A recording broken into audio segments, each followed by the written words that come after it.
Hi everyone. सो इस video में हम बात करने वाले हैं कैप जेमिनी के बारे में। सो कैप जेमिनी में एक्चुअली में जो पैटर्न है वो दोबारा से चेंज हो चुका है, और जो पैटर्न है वो डेफिनेटली चेंज हुआ है, और आज का जो एग्ज़ाम है वो यहाँ पर कंडक्ट करवाया जा चुका है। So I will talk about the updated pattern, also exam के एनालिसिस के बारे में। ओके, सो देखो आज का जो एग्जाम रहा उसमें सबसे पहले जो राउंड वन, मतलब इसको आप सेक्शन वन बोल सकते हो। बेसिकली राउंड वन का ये पूरा जो पैटर्न है उसमें जो सेक्शन वन है वो है टेक्निकल, जिसमें दो सेक्शंस देखने को मिली, जिसमें 40 मिनट्स का टाइम था। सूडो कोड्स में देखने को मिले जिसमें 25 क्वेश्चंस थे। आईटी फंडामेंटल्स देखने को मिले जिसमें 15 क्वेश्चंस थे। ठीक है, सो टोटल अगर आप देखोगे तो 40 क्वेश्चन इन 40 मिनट्स थे, जिसमें सूडो कोड के क्वेश्चन 25 थे। और ये बात मैंने आपको पहले ही बताई थी कि सूडो कोड से काफी क्वेश्चंस आने वाले हैं। एंड जो आईटी फंडामेंटल्स है जिसमें बाकी के आपके सीएस फंडामेंटल्स होते हैं उसके 15 क्वेश्चंस देखने को मिले। जो इंग्लिश था उसमें एक सेक्शन था जिसमें 25 मिनट्स देखने को मिले, जिसमें unseen passages and fill in the blanks देखने को मिला। एस्से राइटिंग हटा दिया गया है। ठीक है, एस्से को हटा दिया गया है, फिल इन द ब्लैंक्स है, अनसीन पैसेजेस है। Round three game based aptitude है जिसमें अलग अलग टाइमिंग थी, जिसमें ग्रिड चैलेंज था, motion challenge, inductive, logical and behaviour challenges आपको देखने को मिले थे। तो ऐसा कुछ एग्जाम का पैटर्न हमें देखने को मिला है। सो फर्स्ट ऑफ ऑल अगर कैपजेमिनी के बारे में बात करें, जैसा मैंने बताया है हमेशा से कैपजेमिनी सेक्शनल कट ऑफ को यहाँ पर फॉलो करती है। ठीक है, सेक्शनल कट ऑफ को। अभी कैपजेमिनी की लेटेस्ट जो लास्ट हायरिंग हुई थी, बहुत सारे बच्चों को इसके मेल गए थे। तो मैं उसके हिसाब से आपको कुछ फैक्ट्स बताना चाहूंगा जो जैसे मेरे बच्चों से बात हुई है तो आपको जिनसे चीजें थोड़ी सी क्लियर होंगी।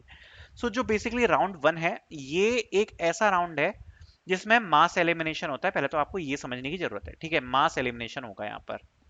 दूसरी बात, यहाँ पर एक्चुअली में आपको हर सेक्शन में एटलीस्ट अबव एवरेज स्कोर करना पड़ेगा। दूसरी बात, जो कंपनी का जो लेवल है क्वेश्चंस का, वो ज़्यादा डिफिकल्ट नहीं होता। जो ओवरऑल पेपर है वो इजी साइड पे ही रखा जाता है। कुछ साइड आपको थोड़े बहुत क्वेश्चन थोड़े से डिफिकल्ट देखने को मिल सकते हैं, पर जो ओवरऑल वैसे जो लेवल रहता है वो इजी के अराउंड ही रहता है। ठीक है, so not talking about this assessment, अगर हम कट ऑफ एनालिसिस के बारे में बात करें, सो जनरली होता क्या है ना, मैं आपको एक चीज बताऊंगा कि यहाँ जो कैपजेमिनी में एक पैटर्न देखा गया है वो ये है कि जो टेक्निकल का कट ऑफ है वो थोड़ा सा एवरेज ही जाता है, इंग्लिश का कट ऑफ यहाँ पर हाई जाता है, और जो गेम बेस्ड एप्टीट्यूड है उसका जो कट ऑफ है वो थोड़ा सा लो जाता है। ठीक है, सो ऐसा कुछ कट ऑफ रहता है। तो इंग्लिश एक ऐसा सेक्शन है जिसमें आपसे हाई स्कोरिंग एक्सपेक्ट करी जाती है। टेक्निकल का कट ऑफ एवरेज जाएगा और गेम का थोड़ा सा लो साइड भी जाता है।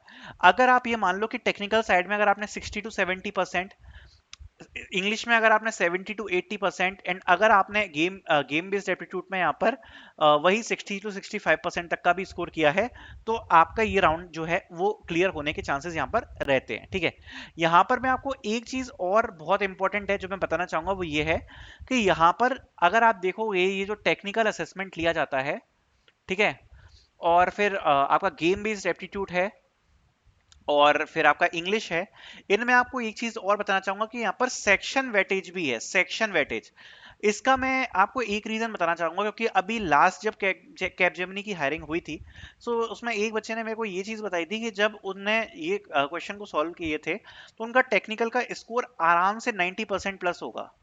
गेम बेस्ड एप्टीट्यूड का उनका स्कोर भी बहुत अच्छा था, लेकिन उनकी इंग्लिश वीक थी। इस चक्कर में जो इंग्लिश का स्कोर था वो बता रहे थे कि मेरा 50% से ऊपर नहीं होगा, बट उनको यहाँ पर नेक्स्ट राउंड का मेल आ गया था। ठीक है, तो मैं आपको एक चीज और बताना चाहता हूँ कि कैपजेमिनी में एक्चुअली में क्या होता है ना, अब ये देखो फैक्ट तो नहीं है, बट जितना बच्चों से बात करिए तो सुन के ऐसा लगता है कि काफी बच्चे ये बोलते हैं कि अगर इंग्लिश में उन्होंने बहुत अच्छा स्कोर कर लिया, गेम बेस्ड में अच्छा कर लिया, बट टेक्निकल में उतना अच्छा स्कोर नहीं कर पाए, और उस चक्कर में उनको नेक्स्ट राउंड का मेल नहीं आ पाता है। ठीक है, तो अगर हम सेक्शन की वेटेज देखी जाए ना, तो ऐसा सुनने में लगता है कि ये जो टेक्निकल टेस्ट है ना जिसमें ये आपको 40 क्वेश्चंस देखने को मिले, अगर आप देखोगे तो हाईएस्ट क्वेश्चंस भी इसी वाले आपके सेक्शन में आते हैं। सो इसका जो वेटेज है वो यहाँ पर हाई रखा जाता है। सो बेसिकली अगर आपने ये एग्जाम दिया हुआ है तो मेन चीज ये है कि आप यहाँ पर टेक्निकल टेस्ट में जितना हाई से हाई स्कोर कर पाओगे वो आपको आगे बढ़ाने के यहाँ पर काम करता है। ठीक है, इसके बाद जैसे मैंने आपको बताया पैटर्न अपडेट हो चुका है। इसके बाद जनरली आपको यहाँ पर एक इंग्लिश का राउंड देखने को मिलता है। अब ये जो इंग्लिश राउंड होगा बेसिकली ये आपका स्पोकन इंग्लिश होता है, विच इज योर SVAR टेस्ट। ठीक है, SVAR टेस्ट, ये जो SVAR टेस्ट है बेसिकली ये आपका वर्सन टेस्ट होगा, जिसमें आपकी जो इंग्लिश कम्युनिकेशन है उसको जज करा जाता है, और उसके बाद यहाँ पर आपके टेक्निकल इंटरव्यू शेड्यूल होंगे। ठीक है, बाकी वैसे आपके यहाँ पर कैसे गए क्वेश्चन, आप कितने सॉल्व कर पाए, वो सारी चीजें आप कमेंट सेक्शन में आपस में डिस्कस कर सकते हो, आपस में पूछ सकते हो कि आपका परफॉर्मेंस कैसा रहा। Thank you so much for watching.